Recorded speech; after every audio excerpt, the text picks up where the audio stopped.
بسم اللہ الرحمن الرحیم۔ السلام علیکم، میں نعیمہ قریشی آج آپ کے ساتھ حضرت موسیٰ علیہ السلام کا ایک قصہ شیئر کرنا چاہتی ہوں۔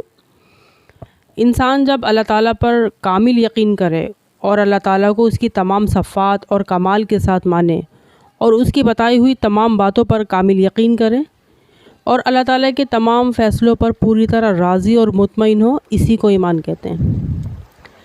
حضرت موسیٰ علیہ السلام کا دور تھا۔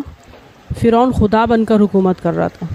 اس جیسا متکبر انسان آج تک دنیا میں نہیں آیا۔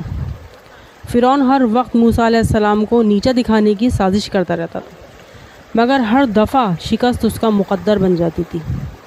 اسی طرح ایک دفعہ فرعون نے اپنے تمام جادوگروں کو جمع کیا، ان کے ساتھ مل کر موسیٰ علیہ السلام کے لیے ایک سازش تیار کی اور جادوگروں کو سمجھایا کہ اپنے جادو کے زور سے موسیٰ کو شکست دینی ہی دینی ہے۔ ایک کھلے میدان میں سارے جادوگر ایک طرف اور موسیٰ علیہ السلام ایک طرف۔ سارے جادوگروں نے اپنے کرتب دکھانے شروع کر دیے اور اپنے جادو کے زور سے بے شمار سانپ نکال کر میدان میں چھوڑ دیے۔ وہ سارے سانپ حضرت موسیٰ علیہ السلام کی طرف بڑھنے لگے تو حضرت موسیٰ علیہ السلام نے اپنا عصا زمین پر رکھ دیا۔ عصا اسی وقت ایک بڑا سانپ بن گیا اور میدان میں پڑے سارے چھوٹے سانپوں کو نگل گیا۔ فرعون اور سارے جادوگروں کی حالت بری ہو گئی۔ یہ منظر دیکھ کر سارے جادوگر اللہ کے حضور سجدے میں گر گئے اور بولے، آمنا برب العالمین، ہم اپنے رب العالمین پر ایمان لے آئے۔ جادوگروں کا حضرت موسیٰ علیہ السلام کے دین کو قبول کر لینا فرعون کے لیے ذاتی شکست تھی۔ فرعون نے بگڑ کر کہا جادوگروں سے کہ میں تمہیں سخت ترین سزا دوں گا، میں تمہارے ایک طرف کے ہاتھ اور دوسری طرف کے پاؤں کٹوا دوں گا اور پھر تمہیں سولی پر لٹکا دوں گا۔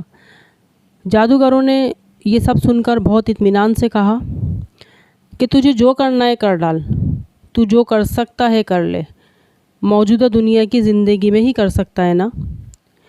تو اس مثال سے صاف طور پر دیکھا جا سکتا ہے کہ ایمان کے بعد آدمی کے اندر کس طرح کا انقلاب پیدا ہوتا ہے۔ اللہ اور اس کے رسول پر یقین کرنے کے بعد ان کے اندر ایک نیا انسان پیدا ہوا۔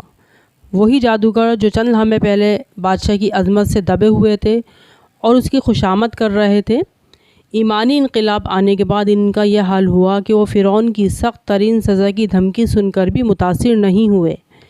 باہر سے اگرچہ وہ پہلے جیسے ہی دکھائی دے رہے تھے، مگر اب ان کے اندر ایک نیا انسان پیدا ہو چکا تھا، ایک ایسا انسان جو صرف اللہ تعالیٰ سے ڈرتا تھا اور ایک ایسا انسان جس کی نظر میں آخرت کے سوا ہر چیز بے وقت ہو چکی تھی۔